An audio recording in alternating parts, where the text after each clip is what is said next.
ಕರ್ನಾಟಕ ಏಕೀಕರಣ ಭಾಗ 6.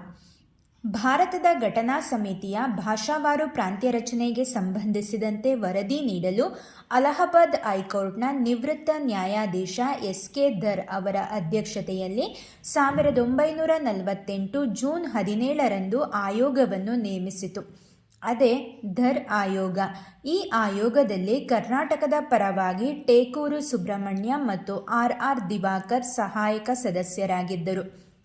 ಆಂಧ್ರಪ್ರದೇಶ, ಕರ್ನಾಟಕ, ಕೇರಳ, ಮಹಾರಾಷ್ಟ್ರ ಇವುಗಳಲ್ಲಿ ಯಾವ ಹೊಸ ಪ್ರಾಂತ್ಯಗಳ ರಚನೆಯಾಗಬೇಕು ಮತ್ತು ಇವುಗಳ ಖಚಿತ ಗಡಿಯ ನಿರ್ಧಾರವಾಗುವವರೆಗೂ ತಾತ್ಕಾಲಿಕ ಗಡಿ ಯಾವುದಿರಬೇಕು ಹಾಗೂ ಆ ಪ್ರಾಂತ್ಯಗಳ ನಿರ್ಮಾಣದಿಂದ ಅವುಗಳ ಆಡಳಿತ, ಆರ್ಥಿಕ ಮತ್ತು ಇತರ ವಿಷಯಗಳ ಮೇಲಾಗುವ ಪರಿಣಾಮಗಳೇನು ಎಂಬುದನ್ನು ಧರ್ ಆಯೋಗ ಅಧ್ಯಯನ ಮಾಡಿ ವರದಿ ಸಲ್ಲಿಸಬೇಕಾಗಿತ್ತು. ಧರ್ ಆಯೋಗದ ಪ್ರಶ್ನಾವಳಿಗೆ ದಕ್ಷಿಣ ಕನ್ನಡ ಜಿಲ್ಲೆ, ನೀಲಗಿರಿ ಜಿಲ್ಲೆ, ಕೊಯಮತ್ತೂರು, ಪೆನುಗೊಂಡ, ಬಳ್ಳಾರಿ, ಬೆಜವಾಡ, ಮದ್ರಾಸ್, ಕೊಳ್ಳೇಗಾಲ, ಹೊಸೂರು ಮತ್ತು ಕಾಸರಗೋಡಿನ ಹಲವು ನಾಯಕರು ಉತ್ತರ ಸಲ್ಲಿಸಿದ್ದರು. ಸೊಲ್ಲಾಪುರದ ಜನತೆಯು ಜಯದೇವಿ ತಾಯಿ ಲಿಗಾಡೆ ಅವರ ನೇತೃತ್ವದಲ್ಲಿ ತಾವು ಕರ್ನಾಟಕಕ್ಕೆ ಸೇರುವುದಾಗಿ ಮನವಿ ಮಾಡಿಕೊಂಡಿದ್ದರು.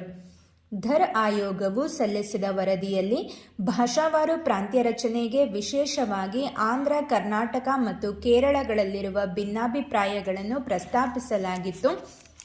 ಈ ಭಿನ್ನಾಭಿಪ್ರಾಯಗಳು ಭಾಷಾವಾರು ರಚನೆಗೆ ಅಡ್ಡಿಯಾಗಿವೆ ಎಂದು ತಿಳಿಸಿದ ಆಯೋಗವು ಕರ್ನಾಟಕ ಪ್ರಾಂತ್ಯ ರಚನೆಯೇ ಹೆಚ್ಚು ತೊಡಕಾಗಿದೆ ಎಂದು ಸೂಚನೆ ನೀಡಿತ್ತು. ಧರ್ ಆಯೋಗದ ವರದಿ ಸಲ್ಲಿಕೆಯಾದ 1 ವಾರದಲ್ಲೇ ರಾಷ್ಟ್ರೀಯ ಕಾಂಗ್ರೆಸ್ನ 55ನೇ ಅಧಿವೇಶನ ಜೈಪುರದಲ್ಲಿ ನಡೆಯಿತು. ಆಗ ಧರ್ ಆಯೋಗದ ವರದಿಯನ್ನು ಪರಿಶೀಲಿಸಿ 3 ತಿಂಗಳೊಳಗೆ ವರದಿ ಮಾಡಲು 3 ಸದಸ್ಯರ ಸಮಿತಿಯೊಂದನ್ನು ರಚಿಸಲಾಯಿತು.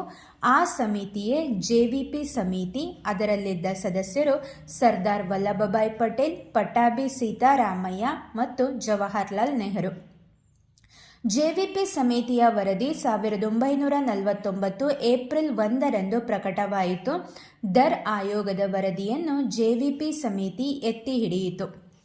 ಕೇರಳ ಮತ್ತು ಕರ್ನಾಟಕ ಪ್ರಾಂತ್ಯ ರಚನೆಯು ಸಮಸ್ಯಾತ್ಮಕವಾಗಿದೆ ಎಂಬ ಅಭಿಪ್ರಾಯದಿಂದ ಹೊಸದಾಗಿ ರಾಷ್ಟ್ರ ನಿರ್ಮಾಣವಾಗುತ್ತಿರುವ ಸಂದರ್ಭದಲ್ಲಿ ಭಾಷಾವಾರು ಪ್ರಾಂತ್ಯ ರಚನೆಯು ರಾಷ್ಟ್ರದ ಐಕ್ಯತೆ ಮತ್ತು ಆರ್ಥಿಕ ಪ್ರಗತಿಗೆ ಧಕ್ಕೆ ತರಬಹುದೆಂಬ ಸಂಶಯವನ್ನು ಜೆವಿಪಿ ಸಮಿತಿ ವ್ಯಕ್ತಪಡಿಸಿತು.